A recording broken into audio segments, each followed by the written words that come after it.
একটু কষ্ট হলেও পুরো ভিডিওটি দেখুন।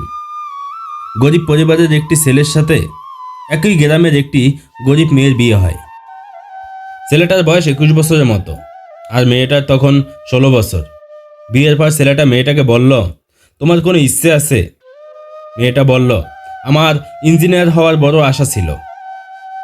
এরপর ছেলেটি মেয়েটিকে নিয়ে ঢাকা চলে আসে। মেয়েটিকে ভার্সিটিতে ভর্তি করে লেখাপড়া করায়। ছেলেটা ভোর 4টা থেকে রাত 9টা পর্যন্ত পরিশ্রম করে মেয়েটার লেখাপড়ার খরচ আর সংসার খরচ চালায়। অনেক দিন হওয়ার পরও তাদের মধ্যে কোনো স্বামী স্ত্রীর শারীরিক সম্পর্ক হয় না। মেয়েটার বন্ধুবান্ধবরা প্রশ্ন করে, ছেলেটা কে? মেয়েটা উত্তর দেয়, সে আমার বড় ভাই। ছেলেটা এখন রিক্সা চালায়, কখনো দিনমজুরি করে, কখনো ইটভাটায় কাজ করে, আবার কখনো কুলির কাজ করে।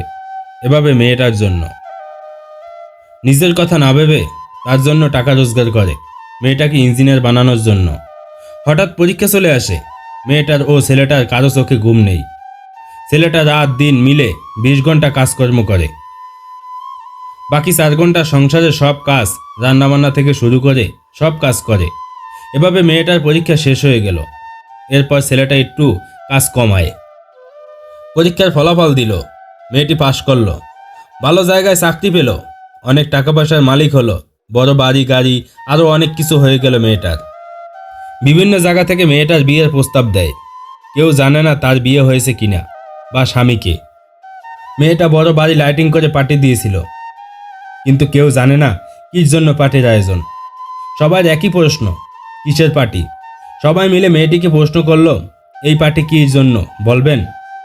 12টার সময় বলবো কিসের পার্টি। ছেলেটা সেই লুঙ্গি গামছা আর ছেঁড়া একটা জামা পরে বাড়ির এক কোণে দাঁড়িয়ে আছে। 12টা বেজে গেল। এরপর মেয়েটা ছেলেটার হাত ধরে যেখানে কেক রাখা আছে সেখানে নিয়ে এলো। সেখানে নিয়ে এসে সবাইকে বললেন, ভদ্র পুরুষ ও মহিলাগণ, একে কি কেউ চিনেন?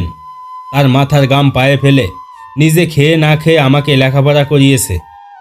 তার জীবনের সব সুখ বিসর্জন দিয়ে এই আমার স্বামী, যার সাথে আমার বিয়ে হয়েছে কিন্তু আমাদের শারীরিক সম্পর্ক হয় নাই। তাকে এই কাপড়ে রেখেছি যাতে আপনারা চিনতে পারেন। এই বাড়ি গাড়ি টাকা পয়সা তার গায়ের এক ফোঁটা ঘামের দামও না। আমি তার স্ত্রী, আমার যা কিছু আছে তার চেয়ে শতগুণ দিলেও আমি আমার স্বামীকে ছেড়ে কোথাও যাব না। এটাই স্বামী স্ত্রীর ভালোবাসা।